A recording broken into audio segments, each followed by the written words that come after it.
In its 13th year in power, Turkey's Justice and Development Party, AK Party, government is finally seeing the judges it likes in the top judicial positions.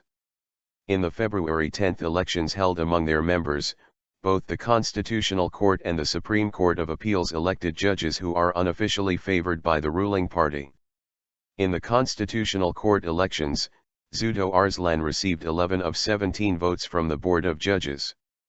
That clearly could be a relief for the government, considering that many critical cases in the past, including the closure case of the AK Party in 2008, were turned down by only one vote. That could soothe the government's worries, both for pending cases brought up by the opposition parties regarding certain legal amendments and for possible cases in the future. For example, a controversial security bill is currently waiting in Parliament that the opposition parties have already vowed to take to the Constitutional Court for cancellation if it passes with the AK Party's majority votes.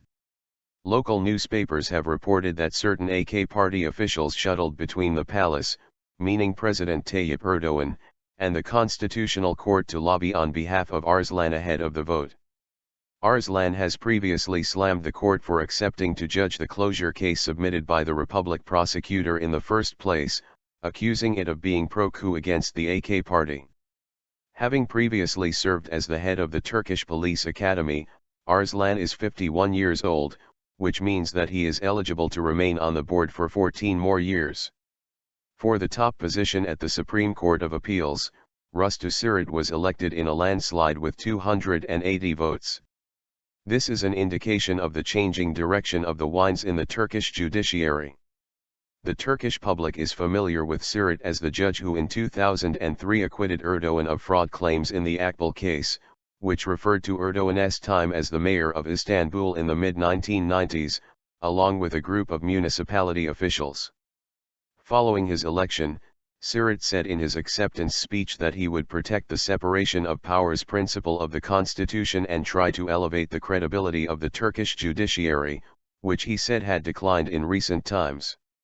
That was a reference to the fight within the judiciary between the government supporters and alleged sympathizers of Fethullah Gulen, the moderate Islamist ideologue living in the U.S., who was once a close ally of Erdogan and is now an arch-enemy after the graft probes opened on December 17 and 25, 2013.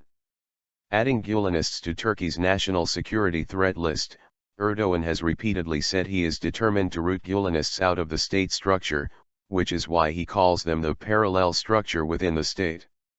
As for Hasim Kl, the outgoing president of the Constitutional Court said as he was leaving his post on February 10 that the election system in the judiciary was corrupting it, and it was not possible to continue like this any longer. The judiciary is not a tool for revenge, Kl said. The elections in the Constitutional Court and Supreme Court of Appeals mark a new phase in the AK Party's rule of more than 12 years, and the top judiciary can no longer be presumed as an adversary for the government.